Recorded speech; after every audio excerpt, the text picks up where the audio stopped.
All right, could we have wished for a greener performance on the NGX? Yes, we could have, but we made 19 basis point gains today, so we're going to have to make do with that. Coming to the performance of the NGX, we can see the all-share index is up 19 basis points, 97,706.7. We're also seeing the market cap at 56.15 trillion naira, so it's some gain. At least perhaps we'll recover from last week. We only had one day in the green. Market altogether was in the red. So let's see what this full week in October turns out to be like.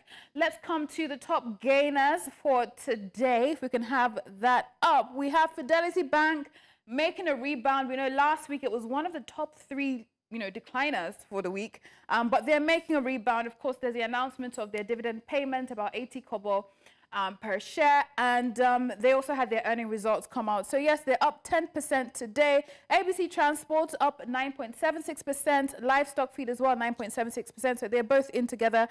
Second place, Redstar Express is also up about 7%. Ella Lakes as well, up 8.44%. When it comes to top losers, top decliners, we have SCOA, I believe, topping the top decliners list today, losing a whopping 10%. Beggar Paints as well, down 9.95%. Triple G, investors taking profit because we know it has been in the green for a bit lately. It's down today, 9.64%. Guinea Insurance as well, down. Thomas Sway, also down 7.58% today. Top traded stocks, we're seeing trade volume strengthen to 1.31 billion altogether. And of course, Tantalizers leading when it comes to volume. UBA when it comes to value, leading when it comes to top traders. Access also up there as a top trader. Capitan was in the red today. I believe they had their earning results also out. I don't think it was so pretty. They did decline today. They're in the red today, but a top traded stock, GTCO as well. So three banking stocks, top traded. Banks are probably the most liquid stocks on the NGX, so no surprises there. When it comes to the currency market, we're seeing the naira strengthen further closer to the 1/6 floor at 1,625 naira, 6 kobo, and of course other currencies as well strengthening. Stable, either stable or strengthening. That's how it's going today on the currency market. Up next, we'll be picking up the pulse of the day with senior analyst with Cardinal Stone Securities Adebayo Adebanjo. So stay with us for that. Frank will also be joining me for that conversation. So stay tuned. All right, we have the analysis, now a breakdown from senior research analyst at Cardinal Stone Securities, Adebayo Adebanjo. It's a pleasure to have you in. Thank you for having me. Always a pleasure. Right, let's begin. Earning results expected to boost capital markets in the final quarter. But I mean, considering all the macroeconomic developments, both locally, globally, there's so much happening. Do you see the results emerging as strong as it did in previous quarters? Will the banks do as well? And what are the pointers to all this? Okay, yes. So I think that, to an extent, we should see stronger Q3 numbers. Already away from banks, if you look at, other sectors, we've seen that other sectors have been, driven largely by higher prices across products. So on a revenue standpoint, we think that revenues will continue to remain strong. Although we're a bit worried about cost pressures, as you know, in the quarter, that's when we saw the jump in PMS prices. So we think that this might still, add to the already existing cost pressures and might pressure margins significantly.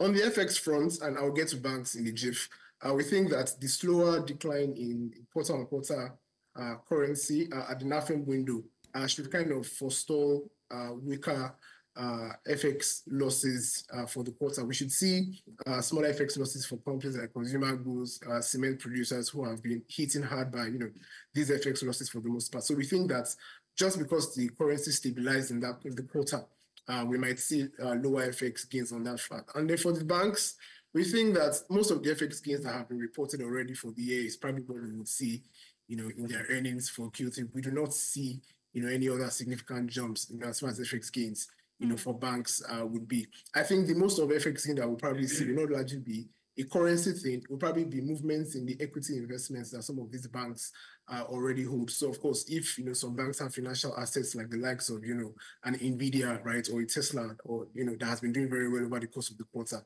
because of their own earnings releases, when they revalue some of these assets, we might see that contribute to their earnings. But on a pure currency leg, we think that the stability in the currency in that quarter should kind of stabilize gains from that front. Okay, so you're anticipating stability in the FX market? Is that what you're saying? I mean, for the quarter.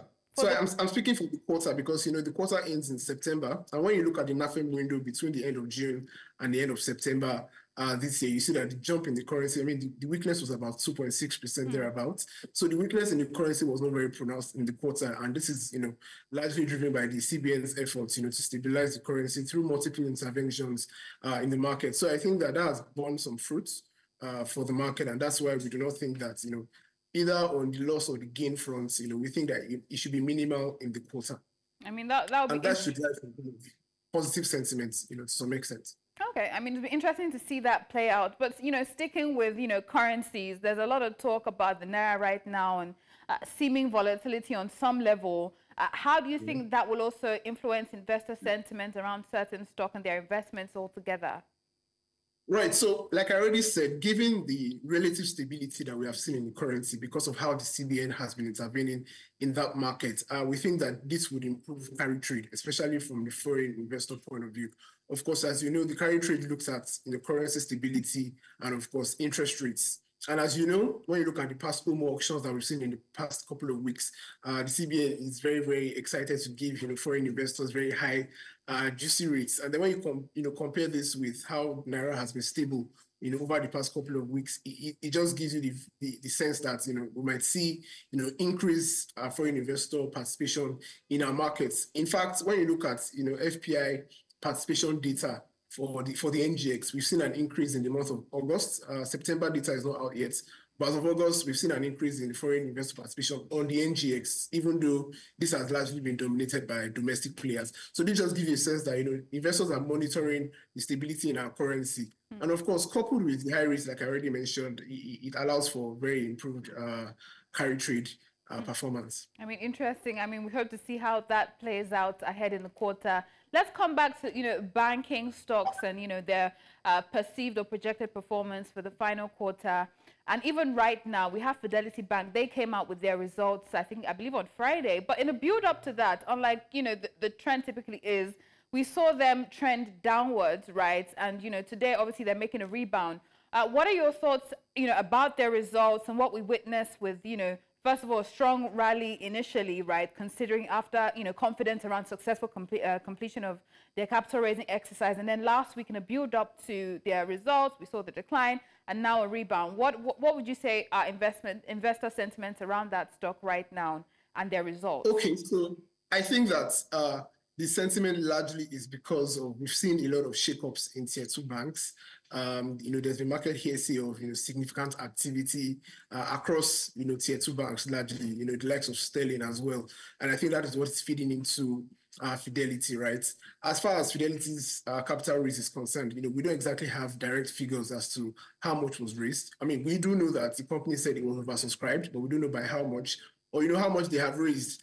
And when you look at the rally that has occurred, this happened a couple of weeks after the capital raise announcement. So to be fair, it's kind of difficult to tie the rally in the stock directly to the successful capital raise. I mean, of course, when you also consider the fact that these shares have not been allotted yet to shareholders, right? So I mean, I would say that it's largely around the sentiment around strong earnings that we've seen from other tier 1 players feeding into tier 2 players, and also some probably strong investor activity, probably buying up majority stake in some tier 2 banks, and that's also feeding into the likes of Fidelity.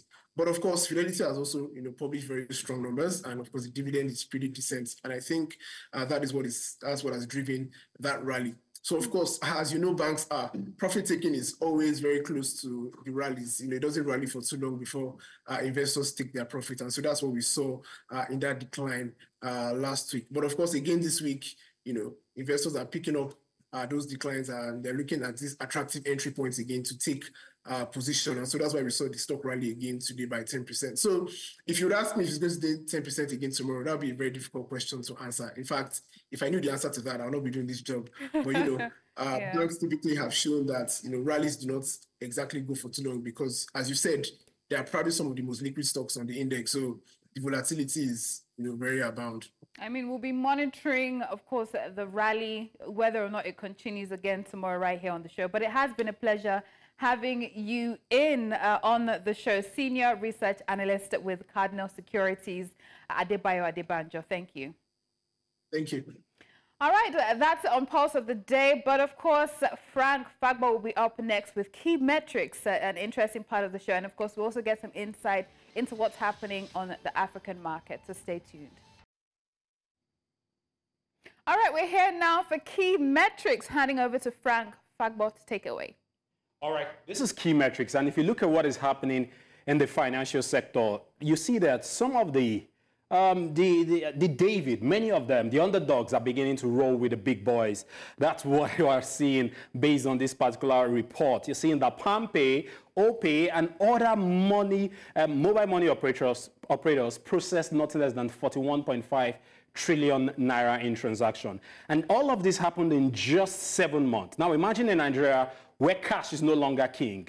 Mobile money transactions are revolutionizing the way we pay. Latest data from NIBS reveals that the mobile money operators like PalmPay and OPay processed a whopping 41.5 trillion naira. And all of this just happened in 7 months. That is 74% jump from last year, 23.9 trillion naira. At this rate, they're most likely going to surpass the 2023 record, which is 46.6 trillion naira.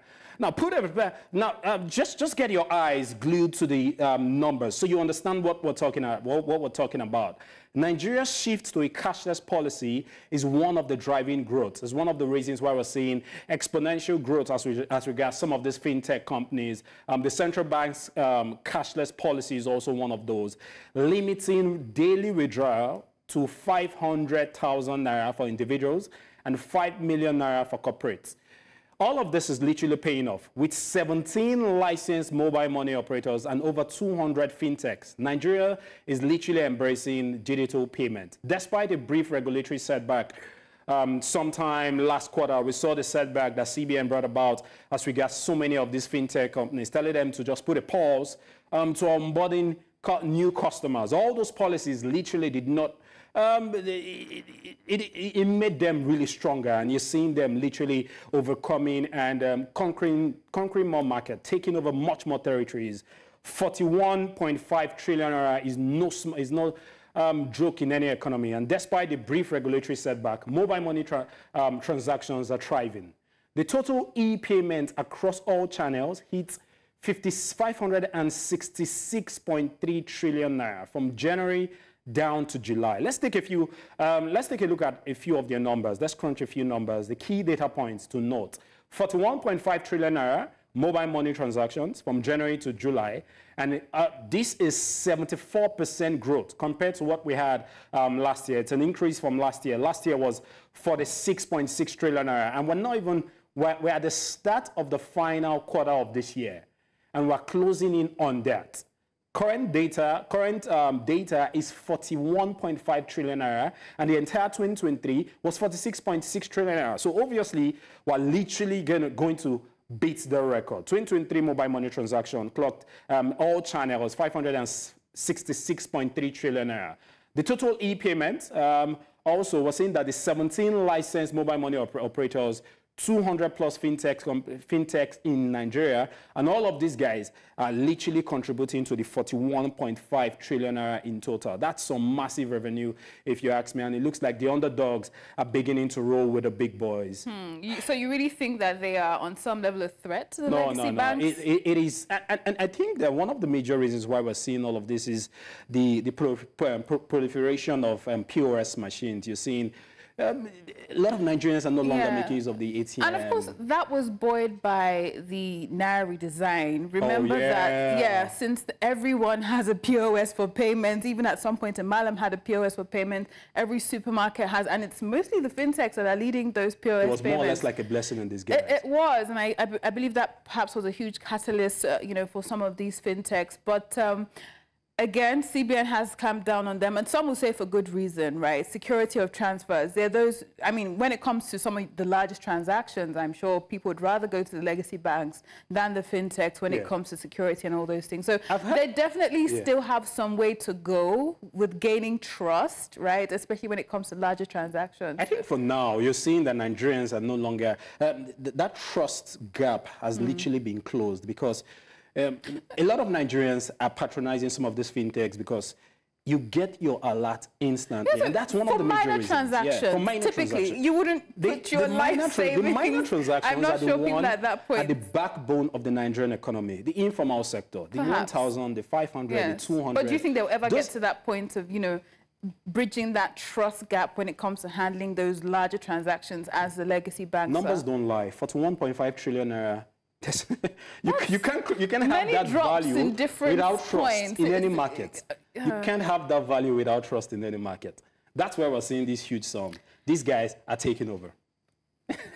And if you look at what is happening, commercial banks are even having offsets of fintech companies. I mean, we'll definitely be tracking the numbers, right? That's what we do, hand you the data. But I wouldn't put my money on that. But thank you so much, Frank, for handing us the key metrics, especially when it comes to the fintechs.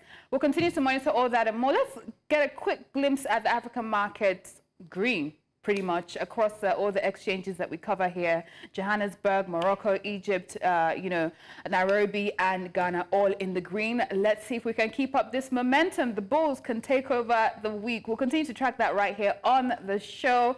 It's Market Pulse on News Central in partnership with Nairametrics. Catch us every weekday, 4 p.m. West African time on this station.